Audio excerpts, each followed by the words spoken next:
This is Louis Satchmo Armstrong talking to all the kids from all over the world at Christmas time. 'Twas the night before Christmas when all through the house not a creature was stirring, not even a mouse. The stockings were hung by the chimney with care in hopes that St. Nicholas soon would be there.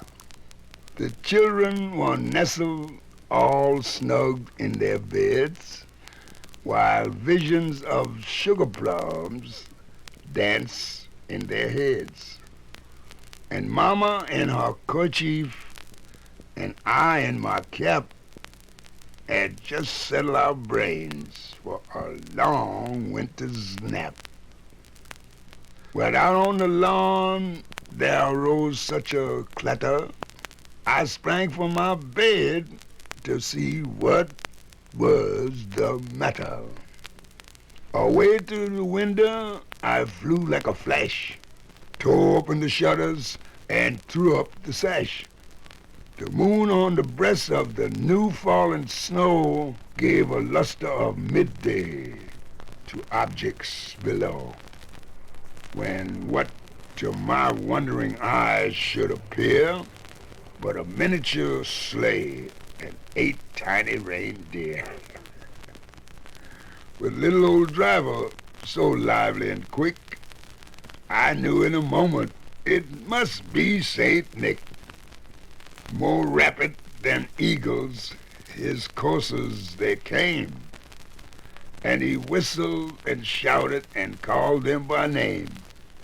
Now Dasher, now Dancer, now Prancer and Vixen, on Comet, on Cupid, on Donder and Blitzen, to the top of the porch, to the top of the wall. Now dash away, dash away, dash away all. As dry leaves that before the wild hurricane fly, when they meet with an obstacle, mount to the sky. So up to the house top the coursers they flew, with the sleigh full of toys and St. Nicholas too. And then in a twinkle I heard on the roof the prancing, the pawing of each little hoof. As I drew my head and was turning around, down the chimney St. Nicholas came with a bound. He was dressed all in fur from his head to his foot, and his clothes were all tarnished with ashes and soot. A bundle of toys he had flung on his back, and he looked like a peddler just opening his pack. His eyes, how they twinkled, his dimples, how merry. His cheeks were like roses, his nose like a cherry.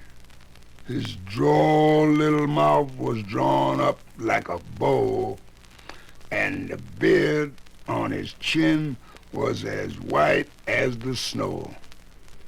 The stump of a pipe he held tight in his teeth, and the smoke it encircled his head like a wreath. He had a broad face and a little round belly that shook when he laughed, like a bowl of jelly. He was chubby and plump, a right jolly old elf. And I laughed when I saw him, in spite of myself. A wink of his eye and a twist of his head soon gave me to know that I had nothing to dread. He spoke not a word, but went straight to his work and filled all the stockings, then turned with a jerk. And laying his finger aside of his nose and giving a nod up the chimney he rose. He sprang to his sleigh, to his team, gave a whistle, and away they all flew like the down on a thistle. But I heard him exclaim ere he drove out of sight, "Happy Christmas to all, and to all a good night, a very good night." And that goes for Satchmo too. Thank you.